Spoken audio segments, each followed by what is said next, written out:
So, welcome to Biomaterials. This course can be many different things. I'm going to talk a little bit about what it is, and you also have some input into the direction the course takes as we go through the semester. We can focus in on some things, we can, limit our focus on other things. The history of this course is that it started when I came here because we didn't offer any kind of class in sort of bioorganic chemistry, biomaterials, at that interface of biochemistry and organic chemistry. And that's my specialty. And so I pitched a class, I got assigned it. The recent creation of the Masters in Medical Biotechnology program, which is this graduate level program that we offer as a professional master's over 4 or 5 semesters, 6 semesters, whatever. They're suddenly moving into all these other classes. So the course material for this was in flux, depending on the background. Um, those students chose not to take the course.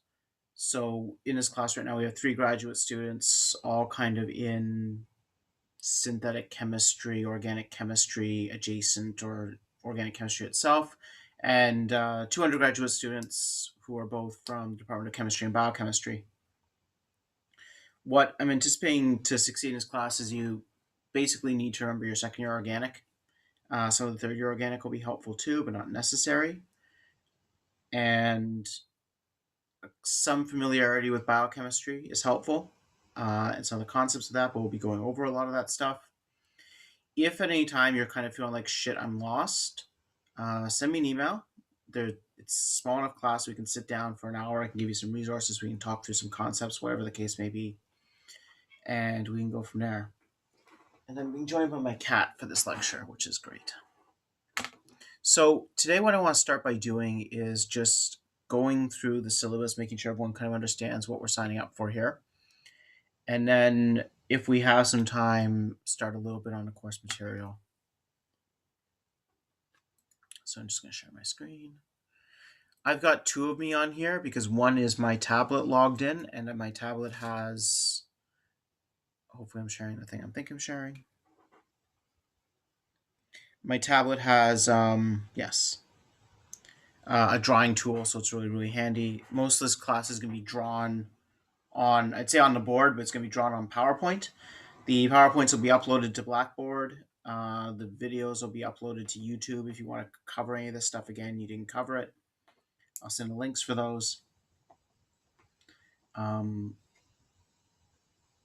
Yeah, I think that covers that stuff. So looking at the syllabus, if you have this, you can follow along. Obviously, you all got it because you showed up to the right class, so you passed the first test. I'm doing these on Zoom. I like Zoom.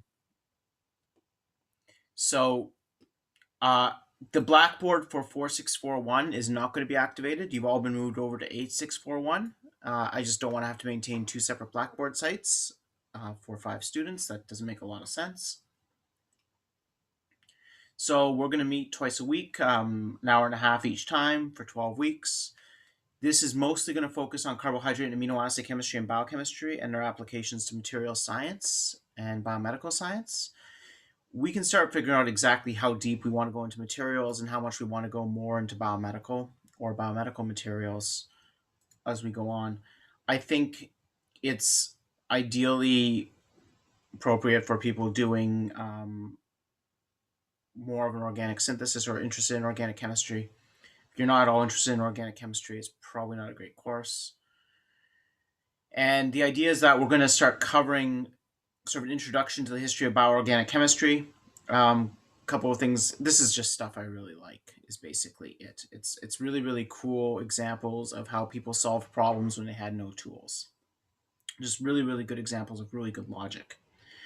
We're then going to overview traditional carbohydrate amino acid biology. This is kind of going to be split over the whole course, but it's going to be about an hour and a half. And a lot of this stuff is going to be very, very, very basic review of some stuff that you encountered in first year. We're just approaching these things from a chemistry standpoint instead of a biology standpoint. We're going to be talking a bit about protecting groups in carbohydrate chemistry and protecting groups in general. This is something we don't discuss very much in the curriculum, because it's the dirty little secret of organic chemistry is we do a lot of protecting group work and nobody likes talking about it because it's not very sexy, but we don't get anywhere without it. Then we're going to spend some time talking about glycosylation chemistry. So this is the chemistry used to make sugar-sugar bonds. And that's the normal oxygen sugars. We're going to talk a bit about nitrogen and sulfur glycosides, which are not massively found in nature. They are found in nature. They're kind of alternatively stable versions of sugars. And then, because this is what I do for a living, we're going to talk about carbon-based glycosides, so C glycosides and carbon sugars, also known as acetal-free carbohydrates. These are particularly stable sugars, and these have a lot of promise for materials and biomedical application. Because one big problem with sugars is we are basically machines that eat sugar and spit out babies. That is our job as human beings, right? Like when it comes right down to it, evolution has driven us to do that. So when you try and give anyone a drug that's based on sugar, you digest the drug. And if you try and make a material in the environment that's based on relatively simple sugars, there's lots of bugs that will eat that for you because the bugs are also machines meant to eat sugar and spit out babies, well, baby bugs. Then we're going to talk about how a bit about amino acid biosynthesis, so how the amino acids are made by the body. And then amino acid synthesis from non-amino acids, so how we can think about making amino acids non-traditionally. Then focusing on where we can bring these into material science and into modern biomedicine, which is how we can go about making peptides. So, the ribosome is the best peptide synthesizer there is, but I'm not a ribosome, and ribosomes get very confused if you use unnatural amino acids or anything kind of weird. And so we can do them chemically to do some weird things. We're going to talk briefly about some protecting groups and peptide synthesis. Again, really important because you need to make sure that you get the right things reacting and not the wrong things reacting. And then kind of bring them all together with glycopeptides and biological applications. So glycopeptides, when we stick sugars on peptides. So it ties in two parts of this course. And other types of amino acid isosteres. I'm going to finish by talking about the kind of the promise of the course with biomaterials derived from amino acids and carbohydrate applications and synthesis. So with this audience, I think we can focus more on the chemistry and less on kind of the fluffy engineering stuff. So we're not going to go into depth into the mechanical properties of biomaterials and measuring stress strain curves of these things or kind of examining that. There are uses for that. It is interesting. It's not my primary interest. And that's when we're sort of flexing into more of an engineering side of this course. That being said, if what we decide to do is go in that direction, we'll have those conversations. We can go and explore some of that stuff as well. The admission, this is more relevant to so it's open to every graduate student department and undergraduate students. I'm looking at the graduate student syllabus, and I'll flip over to the undergrad syllabus because there are some differences. Time commitment, it's a standard 3-credit course. So we consider that being, I think I don't have it written here. I think I have it written in the undergrad one. But, normally we're looking for a 3-credit course. You're looking for 9 hours a week of commitment, 3 hours in lecture, 6 hours out of lecture. I don't think you're going to need 6 hours out of lecture. There is no textbook for this course. I do have some papers I'm going to send around, some of the scientific literature. There's some really good examples of some really elegant things. There's some good examples overviewing some of the science so that as we go through the course, you'll get from the horse's mouth in a lot of cases. And some good examples where you can sort of build some of the things that you're going to have to do for the project component of the course. If you really need textbooks, because textbooks are your blankie and your safety blanket, Demchenko's Handbook of Chemical Oscillation is highly recommended. I think the library has an e-copy, and if you can't find one at the library, let me know, and if you want one. We're going to talk a lot about stereochemistry and stereoelectronic effects, and so if you get really, really confused doing that, Delanchon has, who's at Sherbrooke, has written basically the Bible on this kind of thing. The rest of these aren't really as relevant. If you really, really, really want to buy a textbook, these two are short little primers. They're about 50 pages, 45 pages long, published by Oxford University Press. They're little soft copy things. You can buy them readily online. They're pretty good sort of desk references for these kinds of both peptide synthesis and carbohydrate chemistry. Okay, graduate students. The evaluation is 30% is based on a submission of a term paper on the application of carbohydrate or amino acid chemistry to biomaterials. I'm going to broaden that out, anything in this area. So traditionally we publish these. So I've taught this course twice before. The first time we did this course, we published 2 papers in the literature on this. The second time was last winter, or last fall, and we have 1 paper that's in preparation from that. So every graduate student who's taking this course has so far published something from it. Normally I recommend they take work as a team of 2. We've got 3. You can maybe work as a team of 3, except we might have an undergraduate student who's interested in doing this, and so then we can work as 2 teams of 2. So 30% is for that. It doesn't need to be complete by the end of the course. The idea is that this is also kind of an extending course into how to prepare literature reviews and how to write these kinds of papers. So continue this once the course is over a little bit as well. 30% is for a midterm on carbohydrate chemistry. 30% is for a final on peptide chemistry cumulative. I'm going to come back to these in a moment. 10% is for participation, and that's in participating both in the class and with questions and content for the undergraduate component of the class. There are learning outcomes. So assignments, I'm going to be providing term assignments for practice. They're not for marks, but they give the idea of the type of questions that can be asked on the midterm and final. Okay, so I'm going to revise this, and I did this last year, and it worked really well, and I was really happy with how it did. So there's no marking scheme for the assignments. There are no answers posted. But the exams will be drawn entirely from the assignments. So there are a bunch of questions on the assignments.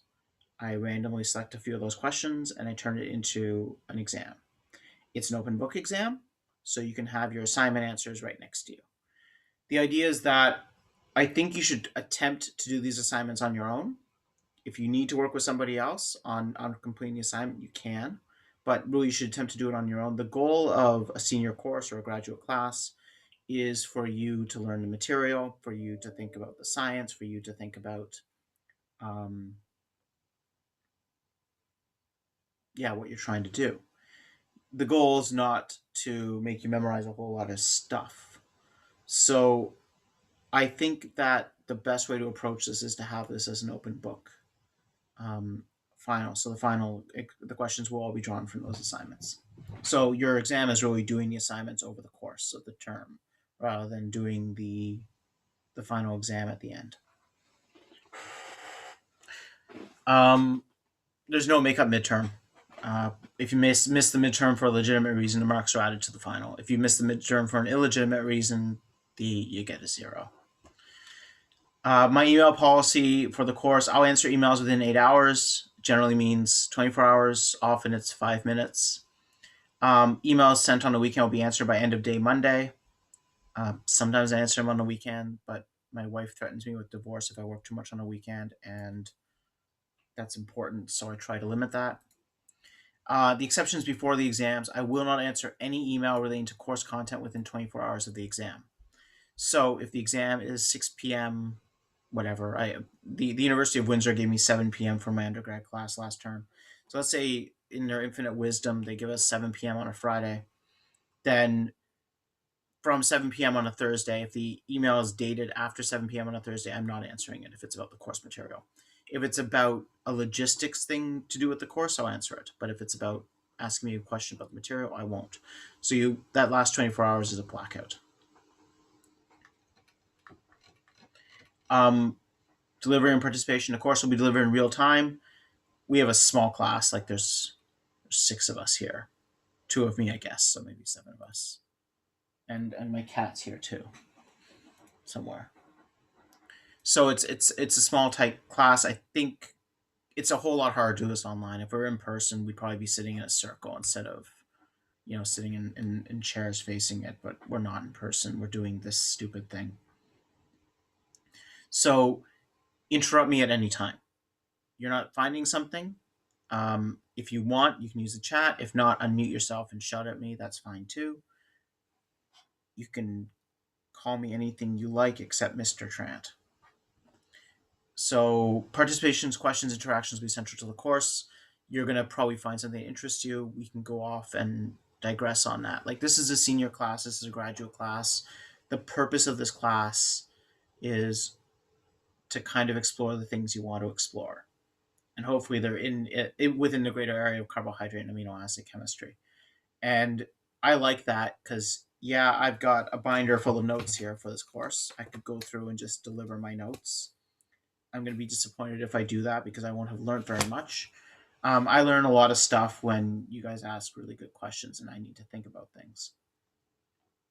So I am posting this on YouTube. I will be sharing the link there. It's public. I can't believe anyone's actually ever going to watch these, but it allows me to offer these as a flip class in the future where I can sort of focus on problem solving, where the lectures are delivered online. You can view them at your own leisure and stuff. If you don't already, I strongly recommend that you consider investing in a digital tablet with a stylus so you can share your screen. All sorts of different options. Like, you can go from everything from, I've got this piece of shit Surface that the University of Windsor gave me, which, to be honest, the stylus is pretty good.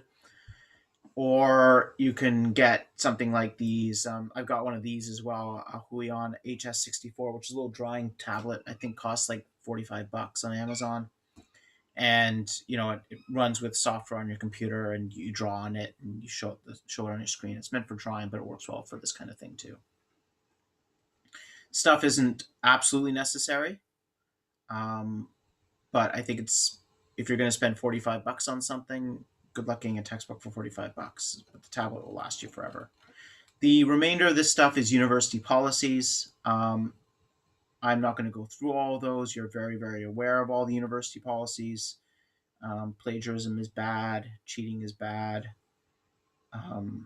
You can audio record the lecture, I guess, because I'm recording it. There's teaching evaluation actually is going to be done online in the last few weeks of the class. If you have any student disability services requirements, just make sure I get those letters. Yeah, I don't have anything else. Any questions about the syllabus or about anything to do with the class? Oh, the undergrad curriculum. I want to just talk about that because I didn't talk about what the undergrads are doing. Because the grad students are writing a review article. And there are timelines, I think, in here too.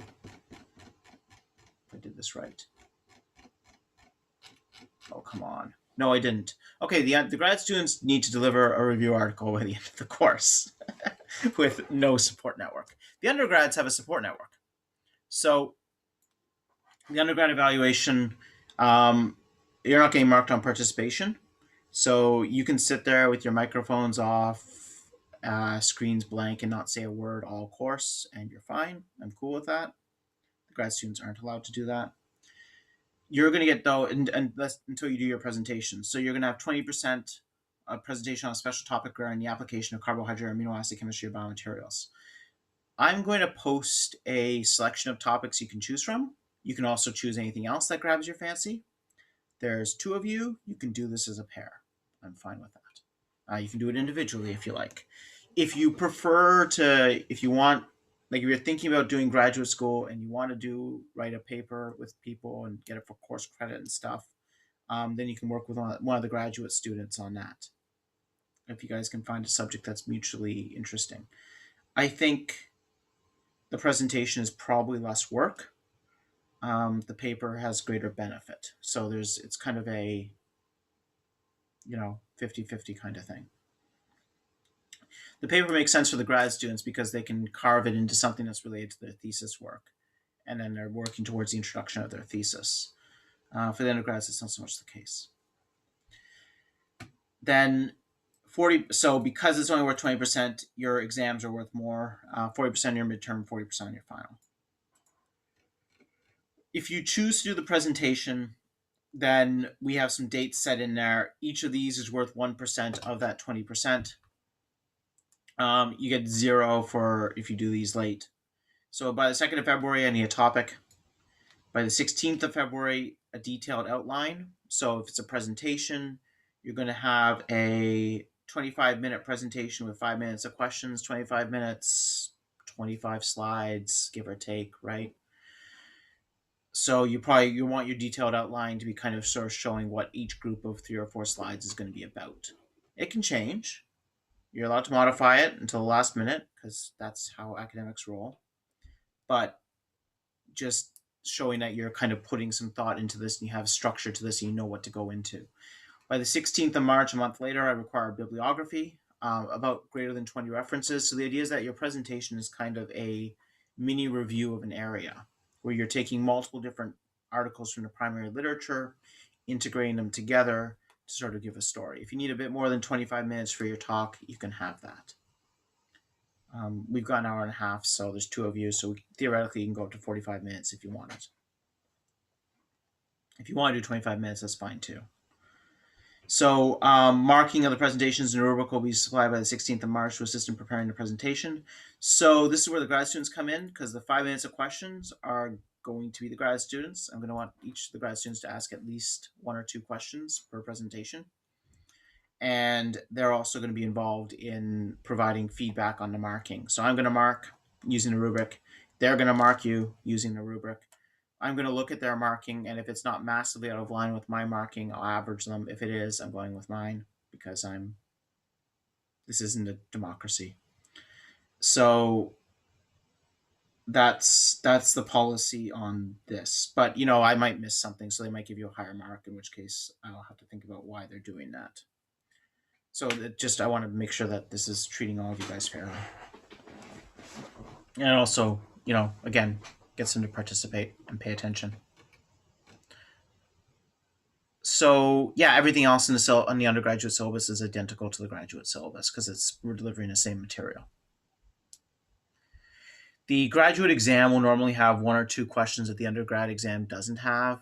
That will kind of be extensions of the assignment questions, so just a little bit extra, a little something extra to think about. The undergrad exams questions are going to be directly from the assignments, or a very, very slight modification, which is if you did the work and you understand what you're doing, you're not even going to really notice. You're just going, oh yeah, I have to change this. But if you didn't do the work, it might cause you some trouble. Okay, any questions about any of that? So yeah, I just had one about, excuse me. I just had one about the term paper. Yeah. So you mentioned that it doesn't have, I think you said that in some cases they weren't like finished by the end or something. No, exactly. So they weren't polished by the end. Okay. So they were always submitted. Oh, like for publishing, you mean? Okay. Right, but then Okay, afterwards gotcha. we kind of refine and polish that. So Gotcha. Okay. before the paper is written, and like a lot of the background research has been done, but it's not necessarily sort of beaten into perfect shape. It doesn't need to be perfect. So like a full grade here, like a full perfect grade here is not necessarily. I would not expect to turn around and submit it to the journal the next day. It's going to require a lot of back and forth still, but Okay. it's yeah. But the idea is that it's on its way. Gotcha. Yeah. Thank you. Yeah, I was just wondering, do we have a way to just share everyone's email if we want to talk about maybe doing projects together or just talk about... That's a really good idea. You know what? I can put up does anyone want the Blackboard discussion, or is it okay if I send out an email to the entire class, and CC everybody instead of BCC everyone? Is everyone okay with that? Yeah, that's fine with me. Okay. Sounds good. I don't want to violate anyone's privacy. That's all right. Okay. There are no objections. I'm not seeing any. Guess it passes. I should turn. Oh, there's the chat window. Yeah. Okay.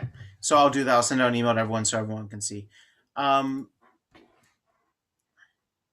you know, it's the course isn't zero work, um, but it's not meant to screw you. And I think I think last time I offered this class, I think just for context, we had 2 graduate students and 5 undergraduate students. The highest mark amongst the undergraduate students was 97. The lowest mark, I think, was 83.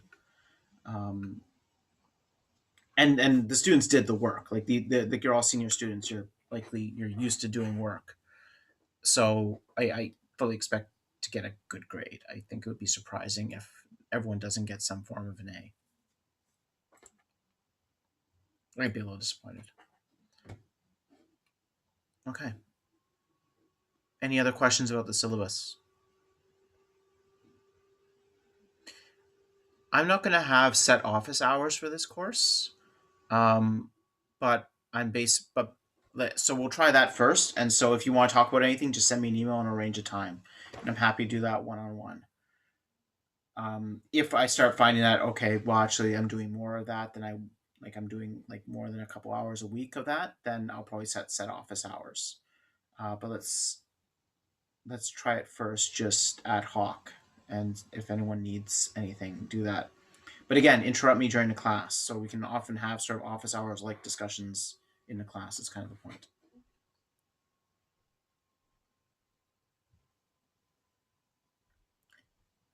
Okay, if there's nothing else with the syllabus, I'm going to stop sharing the screen. And I'm going to start sharing this screen.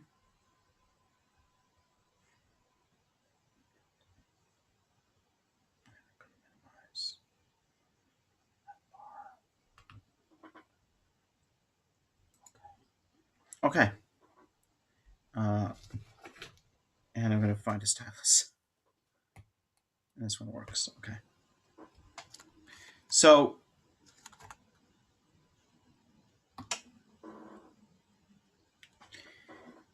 what we're going to talk about here is maybe this course focuses on. So I suggest your learning styles are all different. I'm going to be posting the videos. I'm also going to be posting the slides afterwards. If you miss something, it's going to be up. I'm old fashioned, like really old fashioned. So I still really believe that drawing a lot of this stuff really, really helps. And so I strongly suggest that you draw notes and follow along. I think because sometimes it going into the hands, you realize that doesn't make as much sense as I think. If you need me to go back at any point, just ask. So,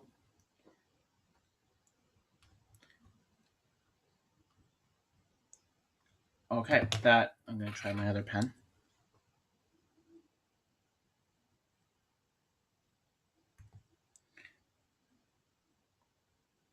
So this course is really based around the idea of bioorganic chemistry. And if we think about that versus biochemistry,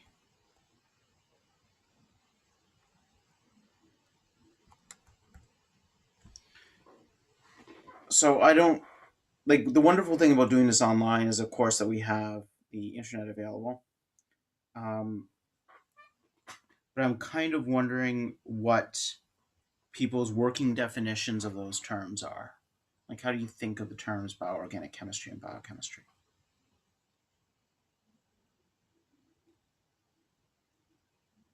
Do you differentiate between them? Is this the first time you're hearing the term bioorganic chemistry?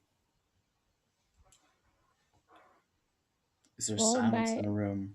bioorganic chemistry comes to when it's all the synthesis, outside of a living system, and biochemistry deals with all the chemistry going in within a living system. You're really quiet, Samra.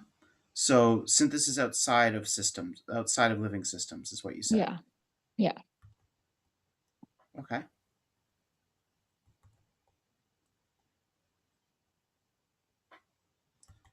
So there's a lot of synthesis. Um, Did you say synthesis inside living systems? Yeah, bio and not only synthesis, all the metabolic, but somehow they are the reactions. So it's biosynthesis. So maybe chemistry inside living systems. Yeah, that would be more Science of change, right? perfect.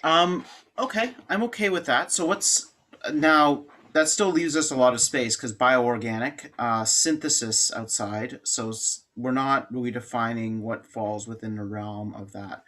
So is like making a ligand for a palladium catalyst bioorganic chemistry. The synthesis outside of a living system. No, it's the organic molecules, especially the molecule related like carbohydrates and amino acids. Okay. Also, all those sorts of organic chemistry. So it's organic chemistry applied to biomolecules. Yes, very precise. Okay, so sugars. And normally with the biomolecules, we can sort of define you have the biomacromolecules, which are the big things, and then we're going to cut down to the biomolecules, which are the building blocks here. So sugars, amino acids, sugars get turned into polysaccharides, amino acids get turned into proteins, and nucleic acids. And I'm missing one category that always gets ignored. What would be the fourth category that I should include? Lipids. Yeah, exactly. So bioorganic chemistry can be kind of, again, we're going to sort of run into definition issues here. Synthesis of biomolecules outside of living systems. And we're defining biomolecules as sugars, amino acids, nucleic acids, and lipids. So we start running into a little bit of problems when we talk about what the definition of these terms are. Like, what is a sugar? What is an amino acid? What is nucleic acid? What is a lipid? And, we can think about like a sugar is a carbohydrate, one way to define it. And we're going to come back to that. But a carbohydrate is a very, very, very specific definition, right? A carbohydrate is the hydrate of carbon. Has molecular formula CH2O. So if you deviate from that molecular formula, you're not technically a carbohydrate. And if you're, but let's not be too much of a stick up the ass kind of people, because a lot of sugars deviate from that formula, and that's fine. But what if you're working with sugars that aren't natural? Is that still bioorganic chemistry if you're working with something that's kind of like a sugar but isn't a sugar? Yeah, I suppose so. It's the functional group that is kind of common. It should come into the realm of biomolecule, So what's the functional group that's kind of common? like aldehydes, acetyls, glycoside linkages. Okay, well, we can get, benzaldehyde's an aldehyde. It's definitely not a sugar. Yeah. And, dimethyl acetal is an acetal. It's not really a sugar. So we start running into trouble if we're trying to get too wiggly into the definition in here. And I think one of the things is to worry about with this is it's really tough to draw a boundary line and say this is bioorganic chemistry and this isn't, and this is the definition and this isn't. So my working definition of bioorganic chemistry is, and I'm not saying this is the only definition, I'm not saying this is even a right definition.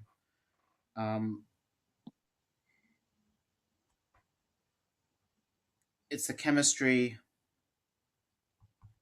of molecules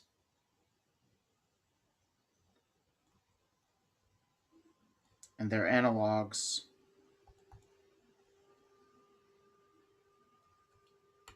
I'm going to write analogs analogs.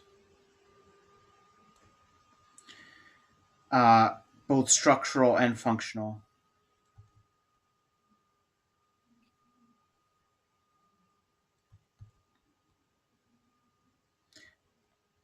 That says structural. It's just wiggles on a line. I know that.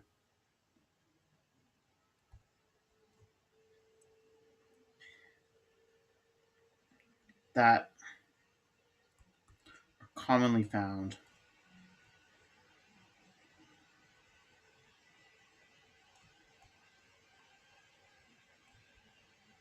in the metabolism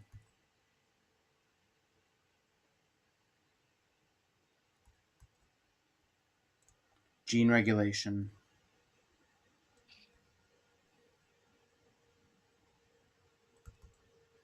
protein production of living systems. This is about the best definition I have, because if I just say molecules found in living systems, well, that opens up every single natural product into this kind of thing. All those metabolites and most metals and other things like that. It's like, oh, that doesn't really count. Because that's too broad a definition. It's kind of useless. And normally applied back to living systems.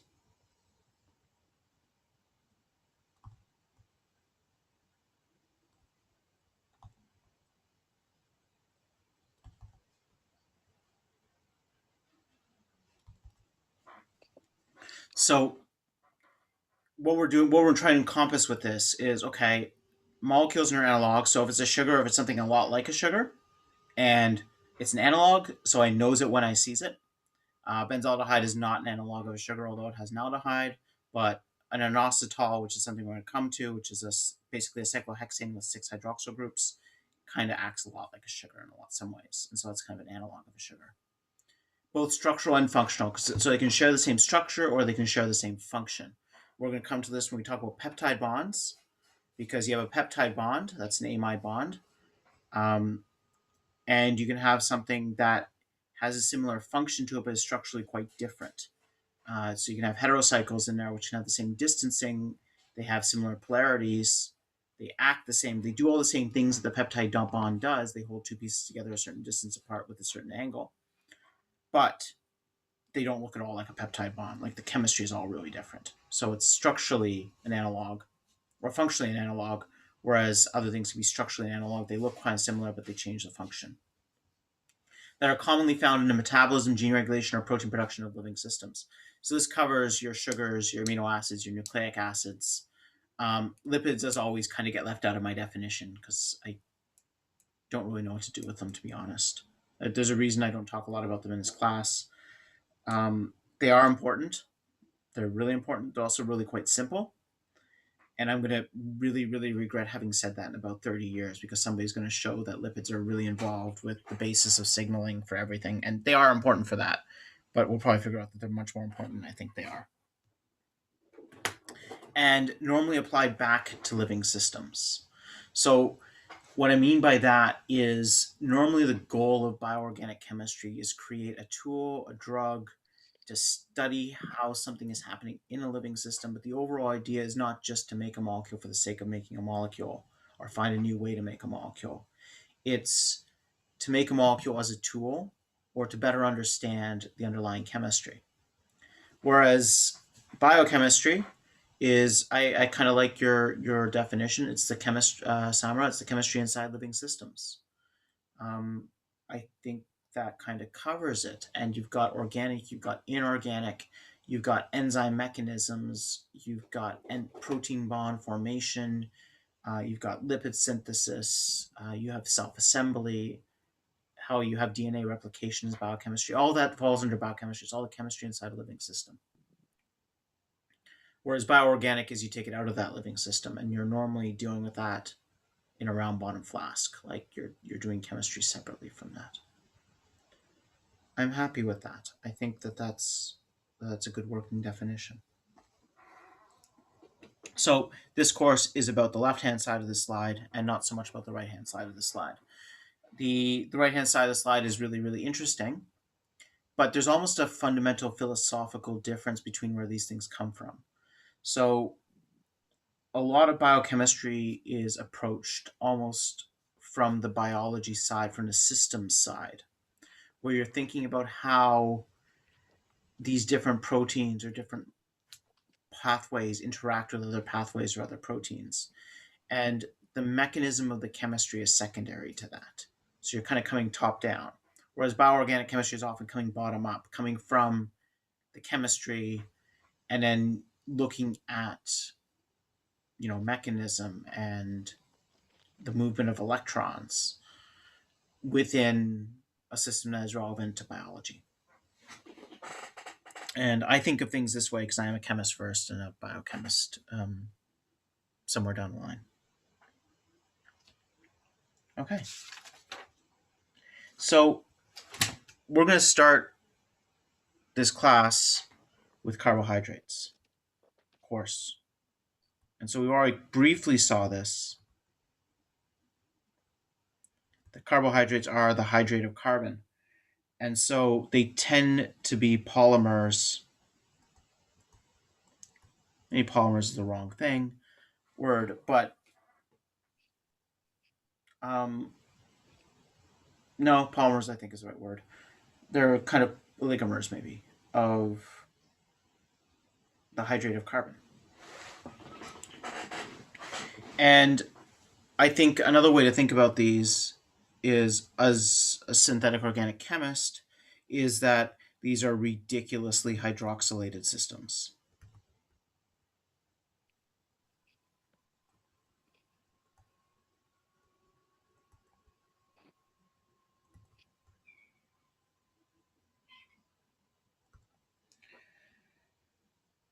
So that works well for that definition. The other half of this class, we're going to talk about amino acids.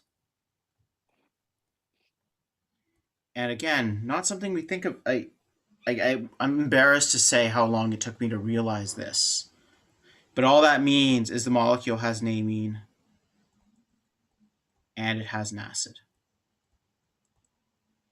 And I feel like a real moron that I think I was well into graduate school before I really realized where that name came from. Because I guess you learn the word amino acid long before you know what an amine is. And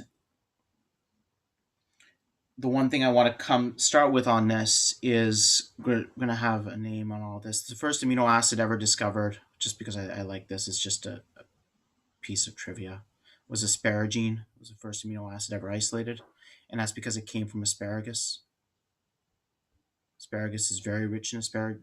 I have no idea what part of asparagus, because it's a plant. I don't know why it has extra asparagine in it, but the name comes from asparagus. And actually, if you look through a lot of the amino acids, there are tables out there showing where all the names came from, because they were all isolated before we knew structures. And so they all, okay, my cat wants to play. They all have trivial names that come from something like that. So the first time we started getting an idea of what proteins were and connecting proteins with amino acids was from a guy named Emil Fischer.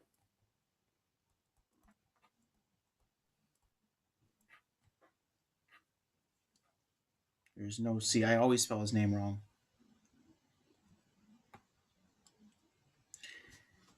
We're going to see his name a lot in this course. All I can say is I'm really glad he's dead, because if he wasn't, I'd be out of a job. So he was the one who proposed the idea that proteins are chains of amino acids.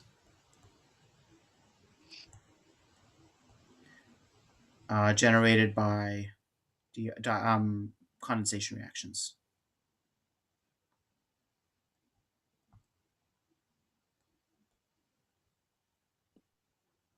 Now, today, yeah, of course, of course. But he did this back in the 1860s, where, didn't really know what an atom was.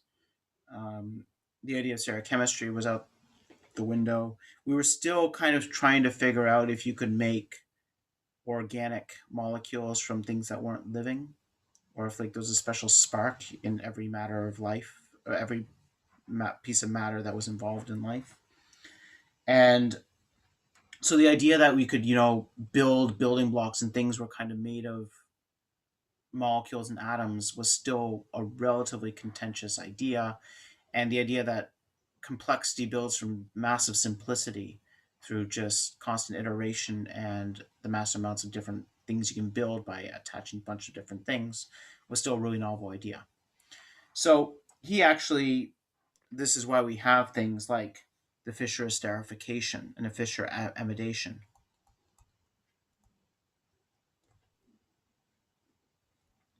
And a Fischer amidation or a Fischer peptide bond formation is you take a carboxylic acid. I don't know, that one. You take an amine.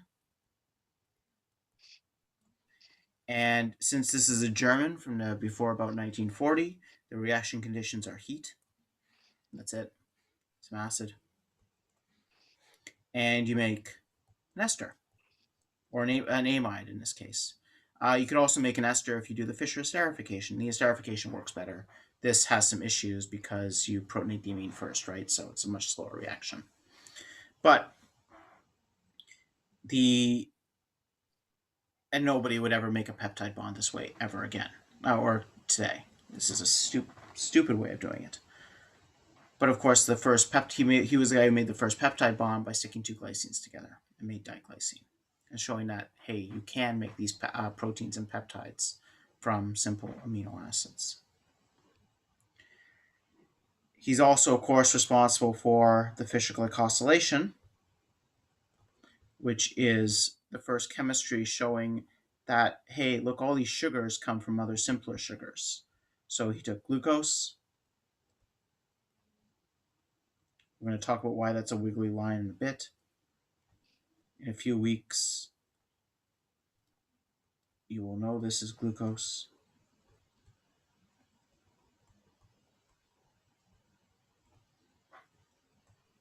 And unsurprisingly, he added heat and acid. Like, he was a genius, but he wasn't really that creative, and it was a whole lot harder to order chemicals back in the 1860s. So with methanol, and you make a new glycosidic bond.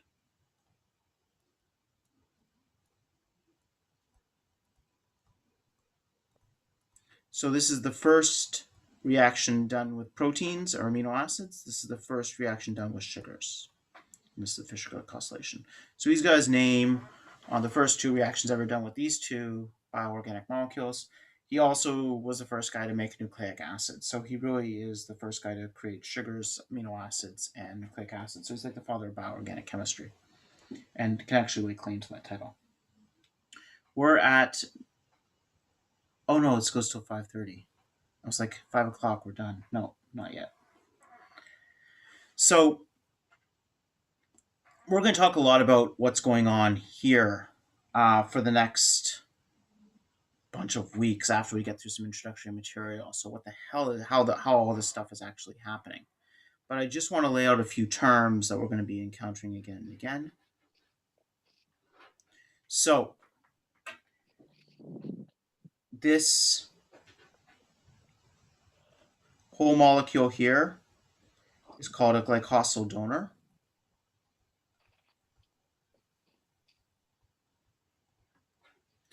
And that's because that molecule is donating a glycosyl group.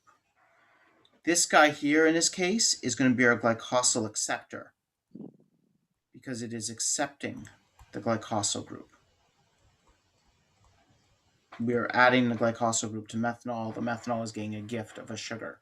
The fact that the methanol is tiny doesn't matter. This carbon here, we're going to come back to it, but it's a very special carbon. Every other carbon is attached to one oxygen, right? This one's attached to this OH over here. This one is attached to this ring oxygen. This one has this OH. This one has this OH. This one has this OH. This one has two oxygens attached to it. It makes it functional group name is called a hemiacetal. An acetal would have two ethers. This has one ether and an alcohol, so it's halfway to an acetal. It's a hemiacetal. But we call this carbon the anomeric carbon.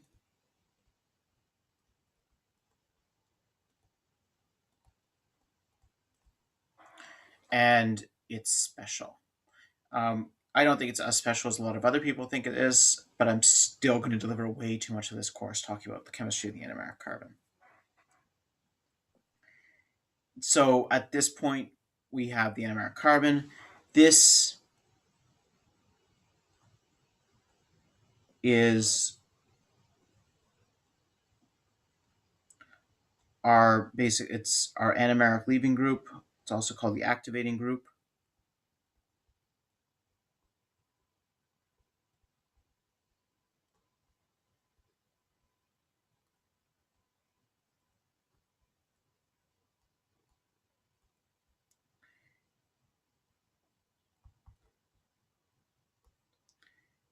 You can throw glycosyl in front of glycosyl activating group.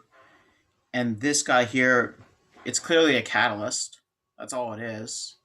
But this being carbohydrate chemistry, which has kind of grown out of its own special, weird, in-group thinking thing, they don't call it a catalyst. They call it a promoter. I'm going to use the terms promoter and catalyst interchangeably. Promoter, to be fair, depending how you define catalyst, not all promoters are catalysts. So if you follow like a high school definition of a catalyst, saying that a catalyst is something that participates in a reaction but isn't consumed in a reaction, then not all promoters are catalysts. But if you follow, I think what I prefer of a definition of a catalyst in that a catalyst is anything that lowers the energy barrier of the transition state from the starting materials, then all promoters are catalysts. But it might get consumed. So these are kind of the parts here and some of the terms we're going to use. Any questions?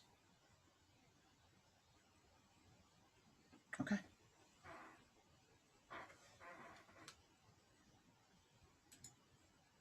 So I'm going to draw something that I despise more than anything else in the entire world.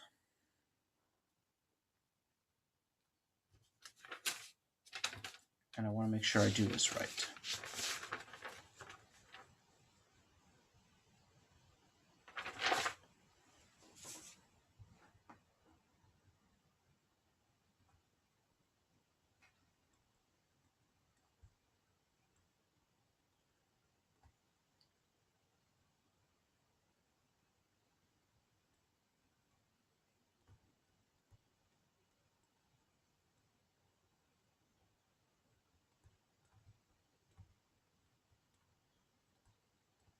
So this to me is ML Fisher's one great mistake, and I will never forgive him for it. So this is a Fisher projection. This is glucose. So if you remember how Fisher projections work, if we look at one of these carbons, like that carbon there, what this means is that the top and bottom are going back and away from us, and the left and right are coming out towards us. This is a stupid freaking projection. But I'm going to stick with it for this proof because actually, to my great shame and chagrin, it actually helps. So, glucose. But this isn't what I just drew. I had drawn glucose like this.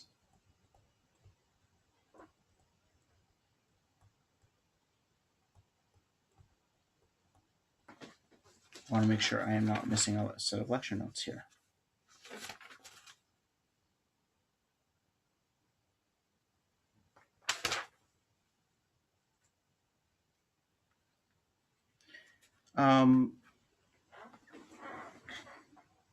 I am. So I'm going to come back to this, but anyways, we're going to continue with this because it's still useful.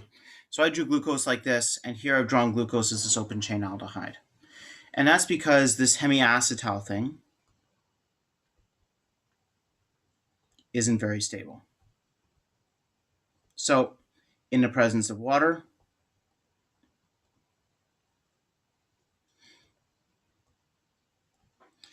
this will interconvert in equilibrium Well, with the open chain, I guess, which is over here.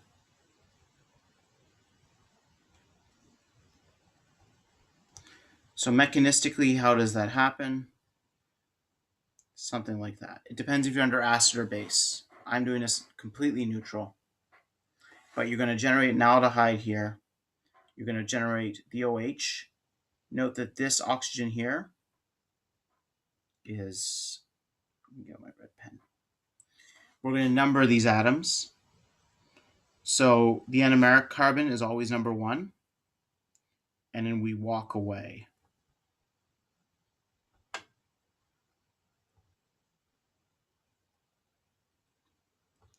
And so we number the atoms coming down. So it's the same thing here. 1, 2, 3, 4, 5, 6. And each of the alcohols is like the C6OH. So this here is the C6OH. And that's this guy up here. So carbon number 1 becomes an aldehyde, which releases the C5OH. Okay, so now you have an aldehyde.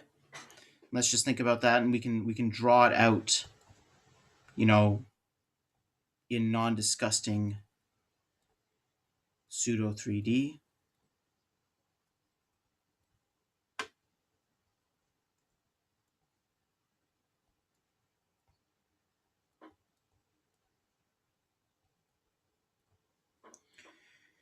And our ring oxygen here, the C5 oxygen, is now adjacent to an aldehyde. And we know that, from second year organic chemistry, things like making 6-membered rings, right? Like chemistry loves itself some 6-membered rings. And so what ends up happening is this spends most of its time closing back up on that aldehyde. But it can do two things. If it closes and the aldehyde is kind of positioned a bit like, let's draw a real bond angle, a bit like that. Then you can imagine, again, still in equilibrium,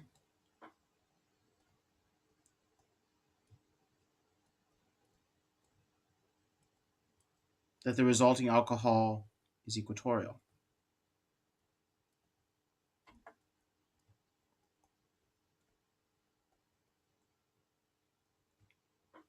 But you rotate that bond. This is my rotation arrow. It is not IUPAC authorized, but they really should. We need an arrow in chemistry that indicates rotation. And your aldehyde adopts a different conformation. Nothing wrong with that. Good 120-degree bond angles between everything. Looks okay.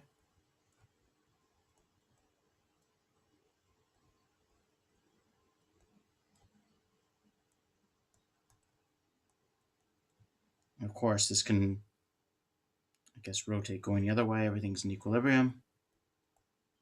I'm just doing a bond rotation there. There's no chemistry going on, depending how you define chemistry.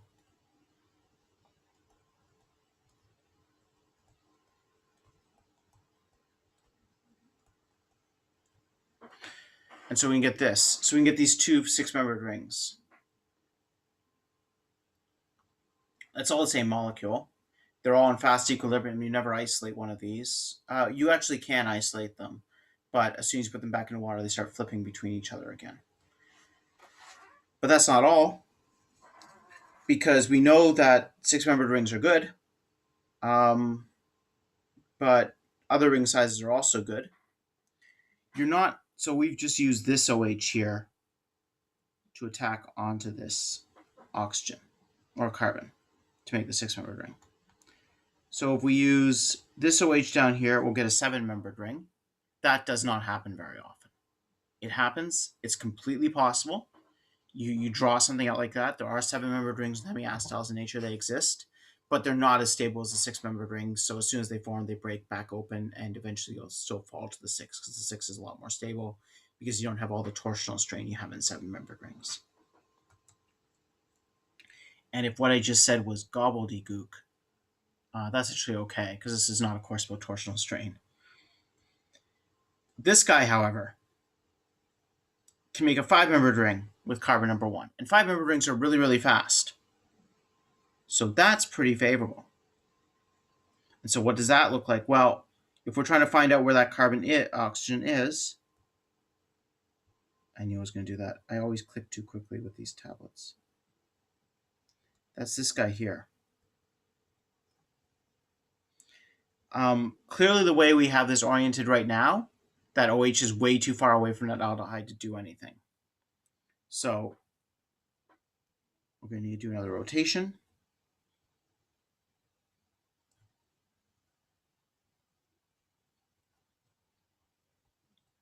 Let's keep the bottom half of the molecule even.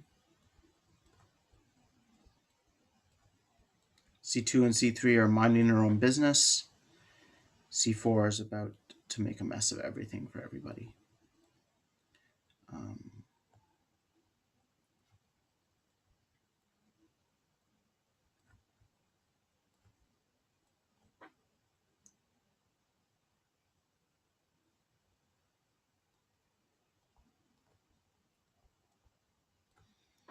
I'm actually not, I have to think about that. So I'm actually not going to draw the stereochemistry at C5 because I have to think about which way it should go. So when we've done that, all we've done, right, is we've rotated around this bond. So now this OH is pointing inwards, and now it's closer to this aldehyde, and now it can ring close onto that aldehyde.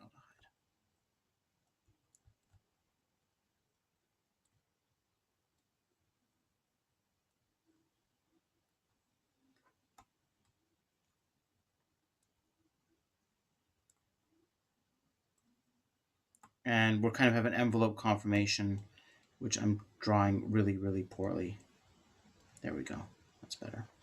And I'm trying not to draw it as a full envelope because I'm trying to keep sort of the sugars intact to keep our cells a little bit sane.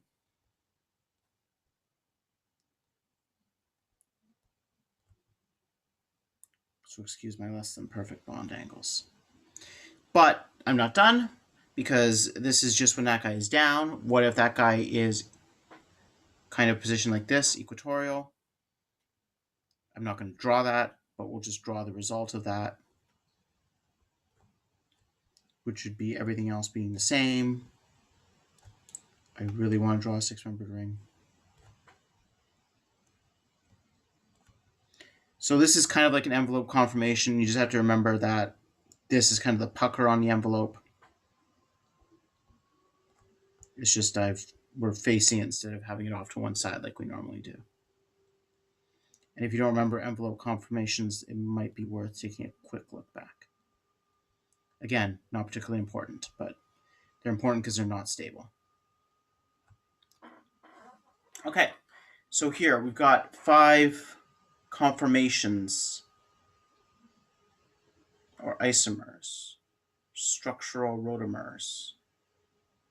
There's no real good term for this. So when you think about what to call the relationship between 1, 2, 3, 4, and 5, because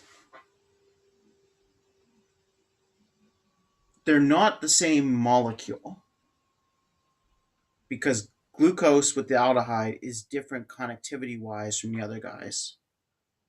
2 and 3, a correct term would be diastereomer of each other. The problem with that term is diastereomer implies separation and permanence. And they're not separable because they interconvert. So they're not really diastereomers.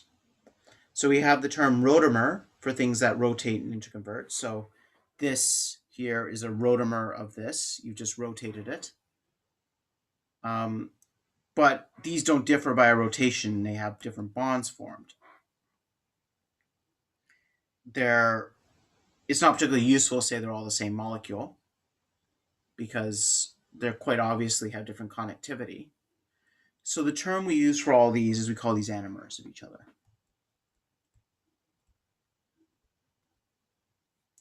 So anomers mean we have messed with the anomeric center. They're all related through the anomeric center.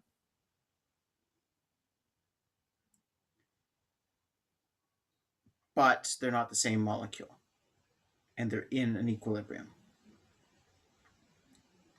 So compound 2 and compound 3 are diastereomers of each other. Compound 4 and compound 5 are diastereomers of each other, or epimers of each other. 2 and 3 and 4 and 5 are not related using traditional isomeric definitions because the connectivity is different. So they're constitutional isomers of each other. But they're much more closely related than a standard constitutional isomer because they're interconverting. So that's where we have this term anomer. And these 5 components are constantly in flux. So you take a little bit of sugar and you dissolve it in water. You've got a mixture of all 5 of these forms present at any one time. So the terminology we're going to use to make sense of all this thing is these are 6-membered rings. So pyran is this.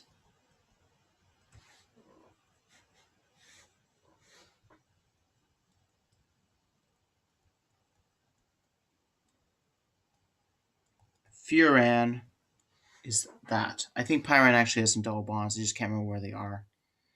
And I don't honestly care. So, no, I think it's got those double bonds.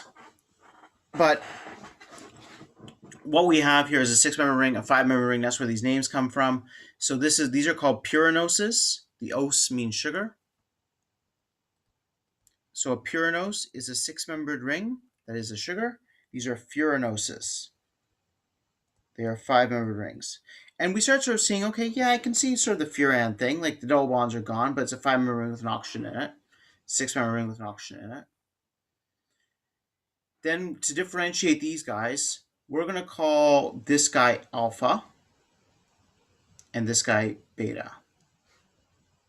Now, why do we do that? And the reason is going back to this Fischer glycosylation.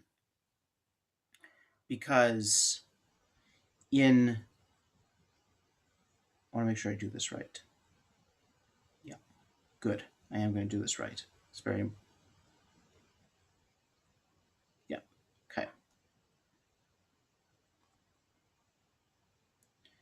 So what we're going to look at is, this is the stupidest thing in the world, but it matters for definitions. I got into a fight on Twitter with somebody over this, which tells you it's the stupidest thing in the world, because if you're getting into fights with people on Twitter, you really are getting into stupid fights.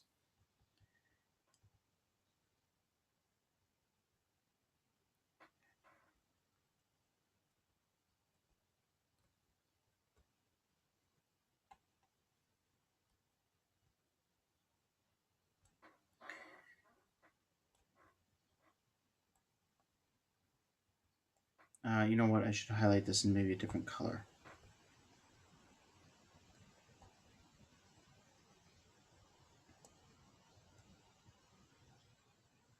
So in the alpha, the OH that's formed at the anomeric center is pointing in the same direction in the Fischer projection as the oxygen at the C5 chiral center.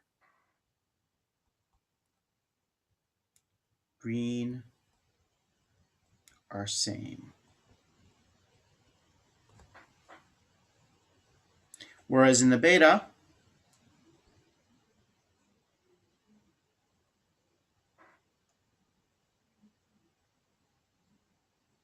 your Fischer projection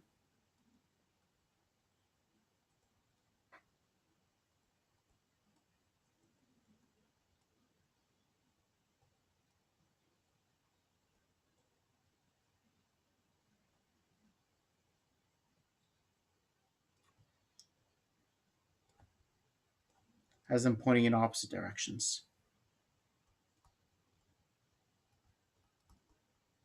That is the definition of alpha and beta. That is literally where that comes from, and that is how it is defined. Generally, alpha means the OH is axial, and beta means the OH is equatorial.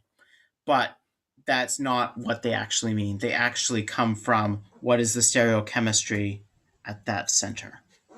And for most of our sugars, the OH is going to be axial, and and that's alpha, and the OH is equatorial, and that's beta. But that is not actually the definition. And there are examples where it screws you up and it's wrong. And I hate those examples so much. Sialic acid is the big one. So we get the same thing with the furanoses. Thankfully, you can take my word for it that the OH is still alpha, the axial is still alpha, and the equatorial is still beta. So light world makes a little bit of sense. So in the end here, we have alpha Pyranose, beta Pyranose, alpha Pyranose, beta Pyranose. Okay. So let's think about the forms of these things. So we have a lot of different sugars. Let's just think of, so when I think about sugars and monosaccharides,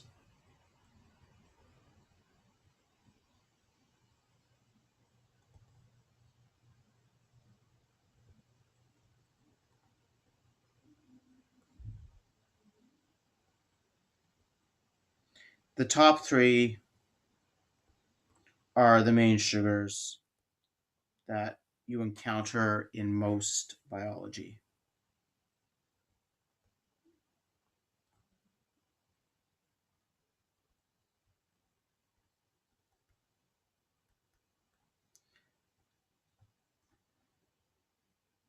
Equilibrium reaction product.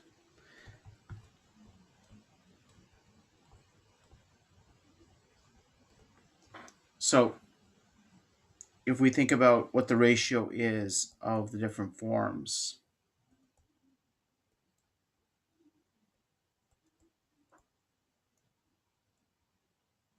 we're going to get to what the structures of each of these are later. Let's go back and think about this for a quick second, and let's just predict some stuff.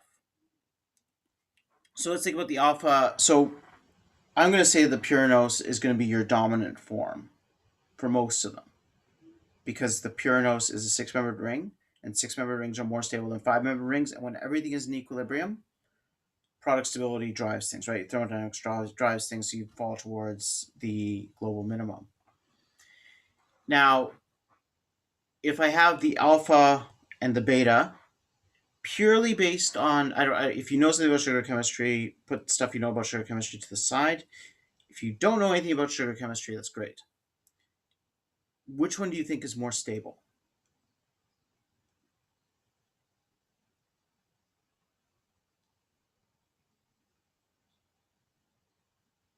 Beta Pyranose. Okay, we got one vote for beta. Yeah. I also vote beta. Yeah, I think it's beta as well. Ashley, you've been really quiet so far. I don't know if you exist. Maybe you're a cat. I exist, but I honestly have no idea. Okay, that is also a fair answer. And Susanna?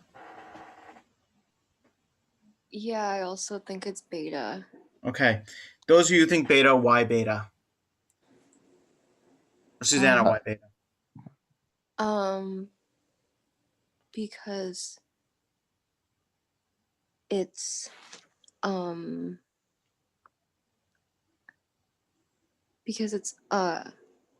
equatorial. Yeah, right? You're avoiding 1,3-axial diaxial strain, right? Like in a cyclohexane, you would not want that alpha. You'd want a beta. You want equatorial. So that's exactly it, right? So if you can remember, I don't know if you remember, any of you guys remember. Okay, that's just, you know what? Fuck that.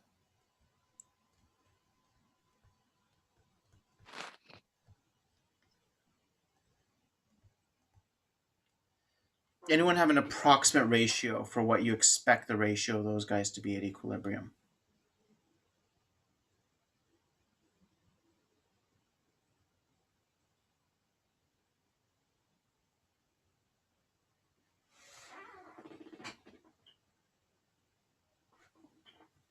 That's I okay. don't. I have to look this up too all the time. So that's Yeah. a stupid question. 3-1. 3-1. Yeah, I guess. I'd accept that. I'd still go somewhere between. Yeah, I'd probably say somewhere between 3-1, 5-1, maybe. I'd have to look up Let's- exactly what the math is. uh, We could look up what the A value is and actually calculate it. It's on that order though. Okay, so just keep that. Unless you've done the math, Sabra, or you're just kind of guessing, ballparking it too. it was ballparking. Yeah, okay. I'm going to go with 5-1. I think that's right. I might be wrong, but I think it's about a 1 kcal, 1.5 kcal per difference, mole per difference. So I think it's about 5-1. So, okay. So what I expect to see then is maybe 5 times as much beta as alpha. But for glucose,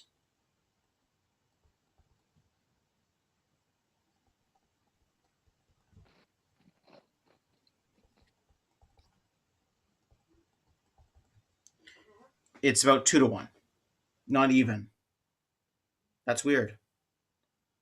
Okay, we're going to come back to it.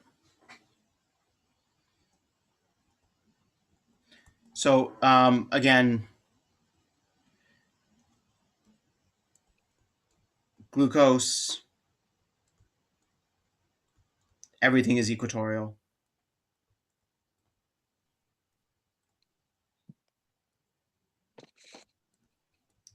Galactose,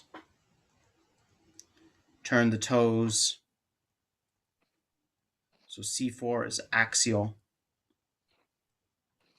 So there's not as big a difference because one's already axial.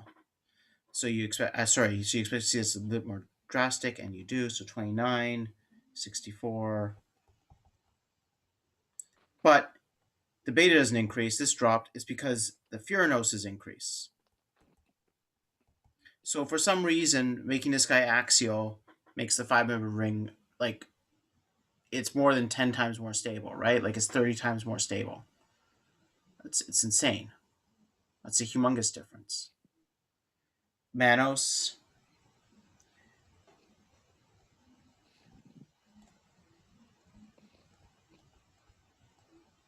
All you're doing is you're swapping this. Okay, we've done this. We've made one axial equatorial before with galactose, and that made the ratio even bigger.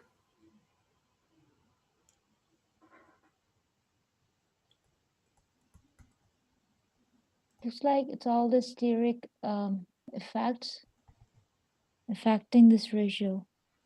It's sterics, but it's not really sterics. We're going to come into what is all driving this kind of thing. Ultros, I can never remember what ultros is. I'd have to look it up, but you can look it up. We're back to more or less the spaces in a percentage for alpha pyranose, but then the beta pyranose level is a whole lot lower, and we've got massive amounts of the furanose. You know what? I'm going to just quickly look up what ultros is because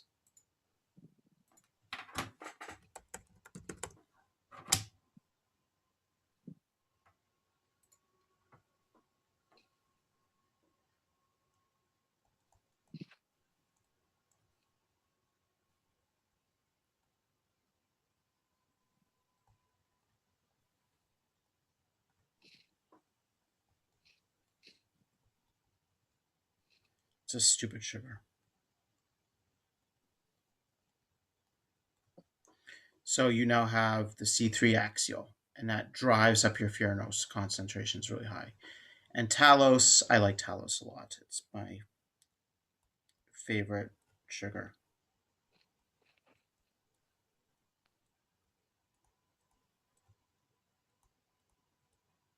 It's kind of like mannose and galactose married and had a baby. So C2 and C4 are both axial. And at this point, you just have no idea what to expect because nothing makes any sense anymore.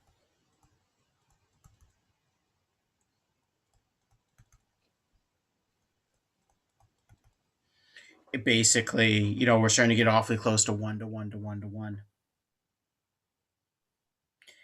And then methyl glucoside. So if we take glucose and we take methanol and we add acid and we do a Fischer glycosylation and we just let the reaction go indefinitely and see what comes out at the end, what ratio of alpha pyranose methyl with a methyl group at the anomeric position or beta or these things with the furanoses.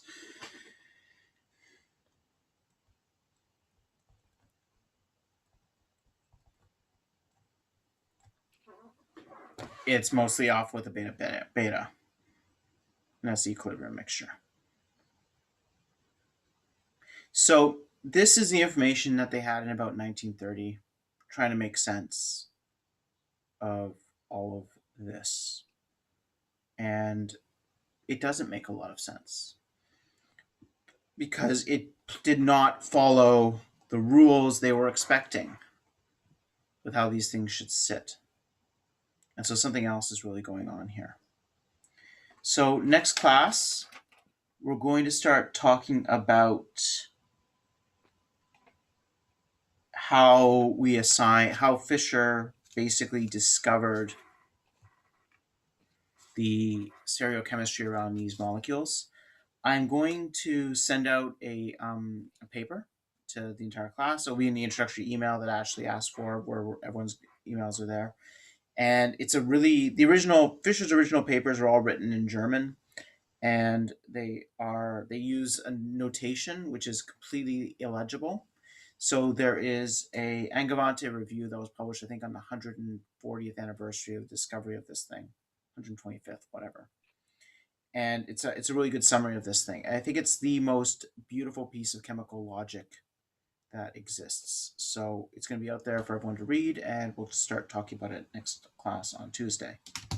It's not really relevant necessarily to understanding bioorganic chemistry, but it's too beautiful to not be aware of if you know anything about sugars. Okay. I am done for today. I'm going to be posting the slides such as they are to Blackboard, and I'm posting the video to YouTube, and I'll send out the link if anyone wants it.